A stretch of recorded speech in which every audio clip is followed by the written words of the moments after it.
in the late 2000s, early 2010s was very much. And nowadays he is one of the famous book author. His books are the guidelines for many players. They have started, and we have another Sicilian defense on the board. Yep, and Magnus going for a slight sideline in what has transposed to a Rossolimo, and Boris not particularly bothered about this. Magnus also not really saying that he wants to try anything particularly special. But this line e5, d5, this is actually now an interesting theoretical debate. White gives up a pawn in order to destroy the black pawn structure. And now the question is, how does black intend to deal with this? Magnus, I believe, has had some experience on the black side of this position before. I'm not sure about Boris so much.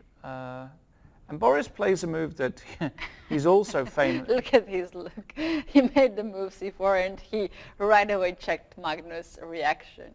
I don't think he got much of reaction from Magnus because he does this poker face quite often.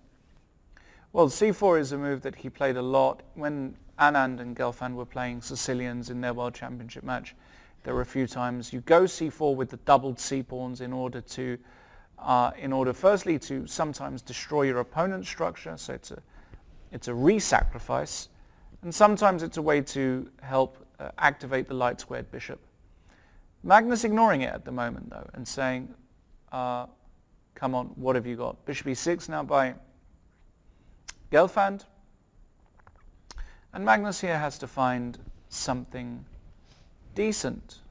Plays queen e2, cd3 makes a lot of sense, cd3, and knight f6, and Boris just saying, look, if you want to win the pawn back, take it, I'm going to castle, or I'm going to put the bishop on a good square, or knight on d5, and I'm not concerned. Pawn to d4, supporting that knight. So material is now level, but white with a ever so slightly preferable position in my opinion. Okay, so knight to d5, d4. Can black push c5 too at some point after castling, just to get rid of that weakness? Oh, instead of that, he's going for several trades. Yeah, he wants to get this opposite color bishop position and just try and hold. And Boris is a very staunch defender. He's a very, very experienced defender. And is he going to castle short side? Because I really worry about the dark squares for bishop. Well, there's that, but there's also the immediate question how to recapture on e5, because should Magnus take with the queen or the pawn? So he adjusted the pawn He just did. Tricky.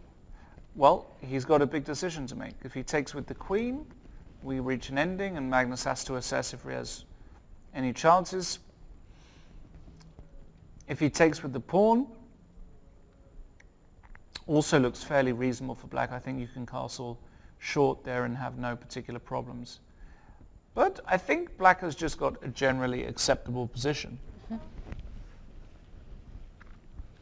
Magnus Carlsen still thinking he can go to the endgame, which he does right now. Queens are off the board. But he remains the pawns in the center with c and d against c6 pawn. And long castle, there we go. Black is going to keep the king closer to the weaknesses. Yeah, something about this move I don't like. Long castle? Yeah. Rook d7, but maybe it's just about okay.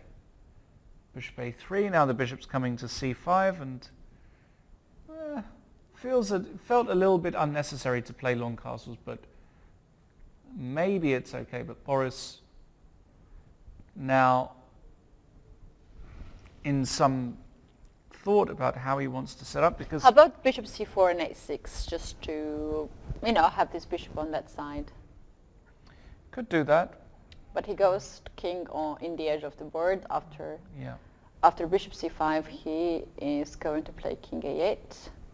Now you want to activate the rook. Yeah, rook a6. This is a clever move. The point is that if black now goes bishop d5, I think Magnus wants to go rook b1, rook b4, rook a4. I think he'll do it anyway. Rook b1, rook b4. That looks really nice. The Quick transfer to the fourth rank to a file actually, to attack a7 pawn. Problem is black can always double the rooks on the 7th rank and there's no real threat. He's going to do it anyway. Now I expect bishop c4 or bishop d5. Maybe bishop c4 to disrupt a little bit. Black doesn't have many more moves than that. That's the problem for Boris here. 51 seconds, even on time. He goes rook b8. He tries to exchange a pair of rooks and Magnus says no thank you. Now the c-pawn is actually hanging.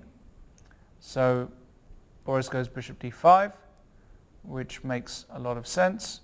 Rook a4, perhaps now threatening to push this bishop away with c4. Boris, 36 seconds, needs to be a bit quicker. And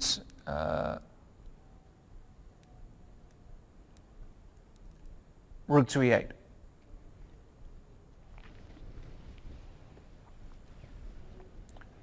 Rook to e3. Okay, by Carlsen, just biding his time. Bishop on e6. And now, yes, Magnus does indeed go for c4, trying to take some squares away from the bishop. Rook back to b8 by Boris Gelfand. And now the rook on e3 can swing over to a3 if it wants. And after rook b7, the problem is there's no more firepower. So Magnus improves the king. Boris goes rook b7 anyway. Now Magnus moves the king again. And it wouldn't surprise me, well, he attacks the pawn. Boris now slowly getting massaged in this position. King f4 and f6, and g4 is strong by Carlsen. Bishop back to c8. Gelfand. Oh, he jumped out his chair there when he played that, Boris. Yeah, it was funny moment to see. He thought that the bishop on c2 was sort of trapped, not having too much of the work to do. On c8 seems to be in a help. Sometimes you might push the pawn a6 and it guards that pawn. King g3, rook b7. Now Magnus trying to provoke some weaknesses on the king side. Top players, what they do is they create not just one, but they create two weaknesses. And Magnus creating some dark squared weaknesses apparently via the move 3 g5. seconds on the clock. Yeah. And Magnus now rook e8, rook b8. But bishop d6 wins, yeah, and that's going to be the end of that. Boris blundering askew. And here we have a handshake. Beautifully played by Magnus Carlsen.